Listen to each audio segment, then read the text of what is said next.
दुई भाइ छोरा हो, छोरी छैन। अब स्वास्नी म मात्रै जिपे छ। हजुरको नाम? देवकुमार नेम्मा। सुमित्र सिर्जनको बुवा हुनुहुन्छ। हजुर हजुर। हिजो जुन खालको अप्रिय घटना घट्यो, हजुर। उहाँहरू तपाईँको आफ्नै छोरा हुनुहुन्छ? मेरै छोरा। छोराहरू कति थिए? हिजो कतिखेर घटना घटेको रहेछ, तपाईँलाई जानकारी कतिखेर भयो? मलाई चाहिँ थाहा भएको लगभग भनेको मैले 7:30 बजे लगभग आसपासमा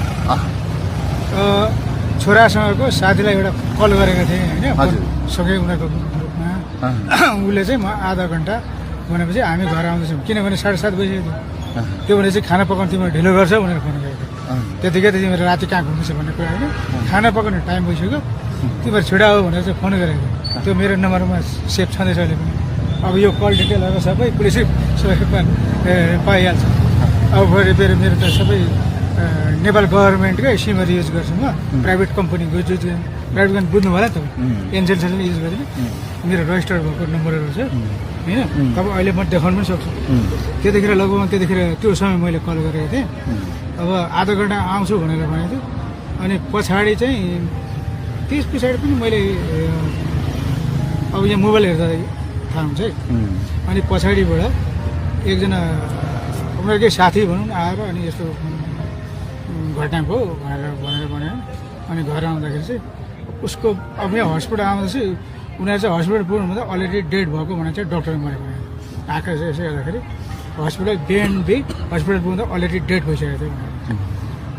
अलिकति सुईको पाउनु भएको थियो दिउँसोतिर? मैले त्यस्तो सुईको त्यस्तो खालको पाएको थिइनँ, तर यिनीहरू लगभग यत्रो टाइम त थाहा भएन। यिनीहरू गेम खेल्छ नि, गेम खेल्दाखेरि चाहिँ यो के अरे मोबाइलको गेम खेल्दाखेरि चाहिँ अलिकति छाडा शब्दहरू युज गरेर बोल्छन् रे। त म चाहिँ खेल्दिनँ है। तपाईँहरू आफै सर्च गर्नु, तपाईँहरू आफै पत्रकार तपाईँले सर्च गर्दा हुन्छ। गेम खेल्दाखेरि केटाहरू चाहिँ कहीँ केटाकेटी भनौँ न उनीहरूको ग्रुप समूहमा चाहिँ अलिकति छाडा शब्दहरू पनि युज गर्छन् भनेर चाहिँ सुनेको थिएँ भनौँ न। तिनीहरूले त्यहाँ बोल्दाखेरि मैले एउटा के अरे उनीहरूको ग्रुपमा चाहिँ आउँदाखेरि 2जना साथी थियो, 4जना थियो भने भनिसकेँ। त्यो हुँदाखेरि त्यस्तो बोल्छ।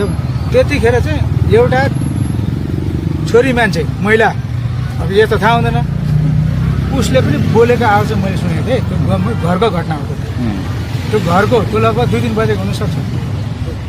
किनभने म अब छोरा 2टा छोरा, उसको साथी 2जना थियो होइन। अनि 2जना 4जना भयो भने 2जना छोरा, मेरो जेठो सुमित्र सिंह मेरो छोरा हो, 2जना थियो। यिनीहरू 4जना त लगभग 3-4 दिनदेखि मेरै घरमा बसिरहेको।